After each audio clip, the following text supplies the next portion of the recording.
I am definitely not one of the lucky people who just like learn a language by doing the exercises and would enjoy it. I am the person who literally never opened a language textbook and barely did well in language classes in class. But English is my second language and I speak French, Romanian, and I'm learning Spanish right now. I wouldn't say I'm fluent in all of them. I'm definitely not saying that, especially not in Spanish and maybe not that much in French. Pero puedo tener una conversación et je peux comprendre et lire dans toutes les langues que je parle. I love making things fun. I love enjoying what I'm doing and I love enjoying language learning, and in many, like especially French and Spanish, but also English. Even in English I became fluent through solely entertainment and no courses and no like extracurricular things that I did only to learn English. Like most of the time I just had fun and then the language came with it. Now keep in mind these are tricks. I don't know if they're gonna work for everyone. They work for me, but I feel like they're very like niche and not many people think about them and not many people do them. So I don't know if I'm the only one who thought of them, probably not, but I didn't hear a lot of people doing these things. So if you do end up doing them and they work for you, then comment down below. I'm very, very curious. First thing I did, and I'm doing in all of my languages, is watch series in that language. So I read once an article on how like in the army you learn languages and how you fully immerse yourself in the language. So you should hear, read, I don't know, even speak when you can and write in that language that you're learning. Of course, if you don't want to be fluent in like 3 months, 4 months, you don't have to do this, but listening and maybe reading will help you a lot in understanding the language. I would always watch different TV shows or movies or whatever in the language I'm learning. And I know this takes away from what, I don't know, from the actors or like the acting or whatever, but if you're watching like a, I don't know, 6-season, 7-season TV show and maybe you've watched it before, or maybe you're just watching it again and again, or maybe you just started watching it, you know, TV shows aren't meant for like extremely good acting or whatever. They're mostly meant for you to like have a comfort zone there, so you don't really need to hear the actual language they are spoken in. I mean, if you do want to, you can find TV shows in the language that you like and that you like to learn, but at the same time, if you really like a TV show, you can just watch it in that language. And if you're watching on Netflix, there's a Chrome extension called, wait, let me check, Language Learning with Netflix, LLN, which basically allows you to have 2 double subtitles, so you can have a subtitle in the language you're learning and then in English or like your native language. This is extremely helpful, and if you don't understand a word that the people are saying in the TV show, you can like choose that word and they would explain what it means and what time is it, like what tense it is and stuff like that. There's also a Chrome extension called Substantial that also allows you to do the same, but also on YouTube and other video platforms. You can search this on like either Chrome extension, like I don't even know how this is called, Marketplace. I have no idea. You can search it on Google and they're gonna show up, and there are a lot of them and you can choose from like what kind of entertainment media you are consuming on a daily basis. And if you're watching the show in English, you can still have the double subtitles, you know, so even if you maybe not understand anything right now and you're a beginner in that language, you can still see how what they're saying in English would be written in Spanish or French or whatever. There's another thing you can do. There are a lot of other Chrome extensions that translate different things on websites. So for example, there's Made Translate that allows you, like, if you go on a website, whatever there's written on their website, you can like auto translate or like choose some words that you would like to see in the language you're learning and how they're like written. If that's only if you read articles or like if you're on the web a lot. Now, another trick that was a total game changer for me was reading books in that language. But not only that, also reading books, like, you know, those parallel texts that you can like find in like different language library shop, and basically one page is in your native languages and the other is in the language you're learning. Those stories are usually very not entertaining and very boring, but you can do it yourself pretty much with any book you're finding. So if you find an EPUB or PDF or doc or I don't know, Mobi, whatever, of your book, you can find that I think on Amazon too, but also on like other platforms, maybe legal platform. I'm not gonna get into that, but I use VK. So you can install, it's called, okay, so what I have right now, and I'm gonna show you after, it's called EPUB Book Translator, and basically it translates like every paragraph, it translates it into languages. I'm gonna show you right now. So for example, I'm reading The Final Empire, like Mistborn by Brandon Sanderson, and the book is originally in Spanish, so I downloaded the EPUB in Spanish. And then if I don't understand something in Spanish, I have this like translation in English, so I can see like, oh, okay, what does this word mean? And I can go like, okay, it means same. This is a game changer because you can read every single book or like comic or whatever you want in the language that you're learning, but also you can understand what is written there and you can have fun because you can read the translation too. Of course, you're gonna, maybe it's gonna take you longer, most likely. It's like, it took me way longer. And now I'm also rereading the Naturals series by Jennifer Lynn Barnes, which I read last year. And so I know what was going on, but I forgot most things because I read a lot.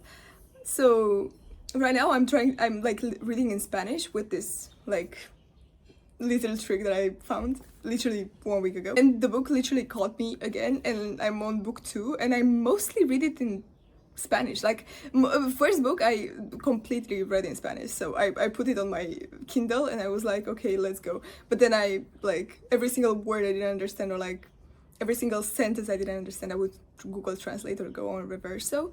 So I wouldn't say I entirely read it in Spanish, but like it was kind of a struggle. But like with this extension, this is perfect. Like I don't even have to waste time with like having my phone and taking a picture of the thing and then be like, okay, what does this mean? What does this mean? Or what was the person trying to say? Then the context doesn't match, whatever. This is genius. I don't really like Duolingo, honestly.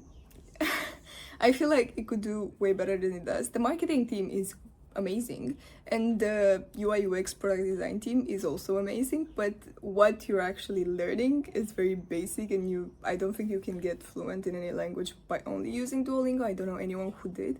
So I'm not a big fan, but you can use Anki, for example. Anki is a platform where you can like make flashcards, but there are a lot of already made flashcards, and you can find like top 500, top 5,000 most common words in Spanish or like in the language you're learning, and then flip through them on your phone.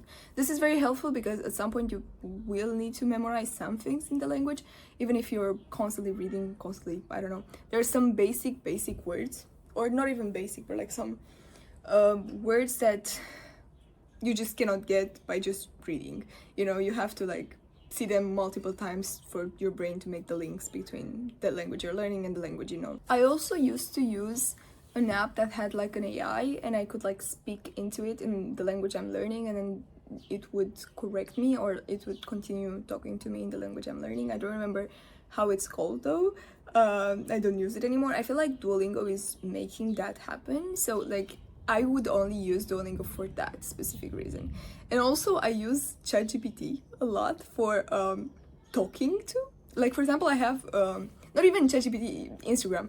So I have there's this AI on Instagram. Probably everyone forgot about it because it was launched like 2-3 months ago, but I have it in my like message section, and every time I open the message section, somehow it's like in the top, you know.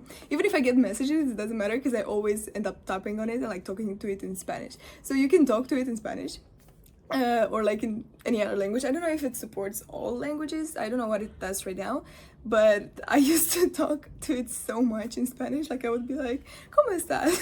And it's cool because it corrects you if you ask it to, and like it can like adjust to your own level and stuff like that. So I don't know, I like it a lot. This may be creepy to some extent because I'm talking a lot to an AI, but at the same time I use it for education. So if you don't find it creepy, I personally don't, but some people do, I know, then you can try it out and see how it goes. The reason why I became fluent in English wasn't because I took courses or I don't know, played with exercises and like whatever. I started actually being fluent in English after I listened to a bunch of audiobooks, which those are game changers. Like go on Audible and download a bunch of audiobooks. You can find them for free on VK too. Nothing is sponsored, I wish it was, but nothing is sponsored. You can like find them mostly in English. I found some audiobooks in Spanish and French. Not that much though. You can find them probably on Audible, but mostly for very popular books. So it depends on what you're reading and what you want to learn. But those were a game changer to me. Like I would walk, I don't know, on my way to school for like 20 minutes or 30 minutes, and I would listen to those audiobooks, and every time I would have the language in my head. And at some point, like even as I was listening to French audiobooks, I was thinking in French, which never happened to me before. So you know, having the constant audio in your head literally is, I feel like, so important. Like you become, and you also pick up on the accent, because you're only hearing one person speaking, and that person has an amazing diction, an amazing, I don't know, an amazing way of speaking. You know, they speak the language very clearly and very well articulated. So you can learn a lot from them, because they're one of the best at speaking that language, you know. So after I listened to so many audiobooks, I started having an American kind of accent in English. I don't have the best accent, obviously, because I'm Romanian and that's not my first language. But I feel like I can pass. No, I cannot pass as an American. They usually figure it out. But I am fluent enough, I feel like. I also became fluent because I was writing a lot in English, and that's what I'm lacking in French and Spanish. And I realized that if I start writing in French and Spanish more, then I'm gonna be fluent in those, very fluent in those too. So in English, I wrote an entire book, a lot of pages. I feel like 70k, 80k, more than 80k words, I feel like.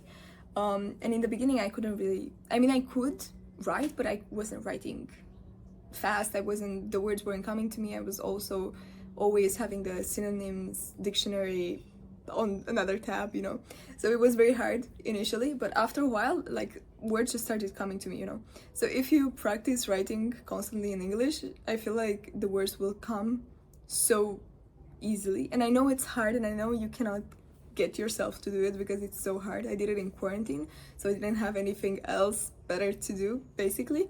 But if you find a way to, I don't know, write poetry in English, or write messages in English to some people, like just talk to random people online, or not random people, but like distant friends or whatever, talk to them if their English is their first language, because that's the practice you need for actually speaking and writing too. Now you're gonna reach a point in which you're gonna know how the language sounds like, you're gonna know what the language looks like when written, you're gonna know the like basic structure, but you're not gonna understand fully the grammar. Like, you're basically a little child in that language, and you can speak, and maybe you can, like, you make some mistakes, but you can mostly have a conversation, but you don't know the structure of that language. And that's why you usually don't learn the structure of a language. Like, for example, in Romanian, I didn't learn grammar when I was 5.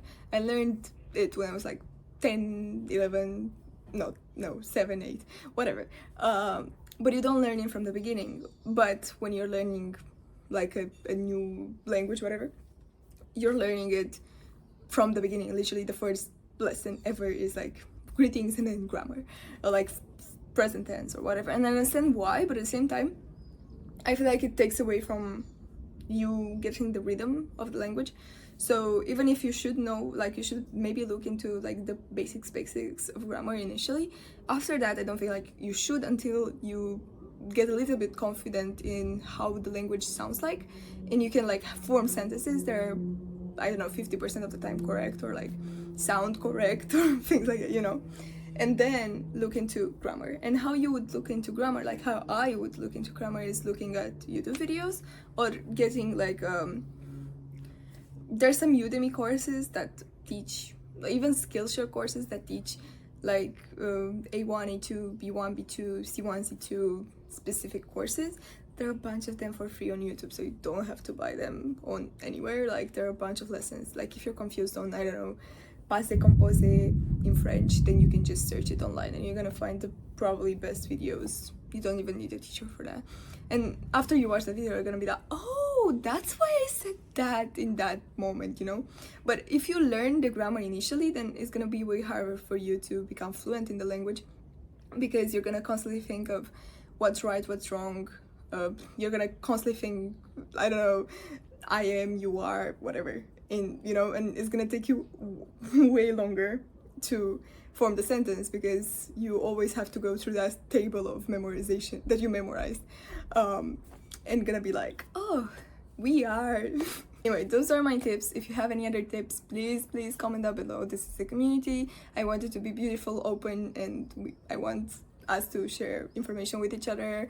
And I don't know, if you know anything and if you feel like it will help someone, please comment down below. Everything is welcomed. I hope you have the best day of your life, and good luck with your language learning journey. See you on another clip. Kisses.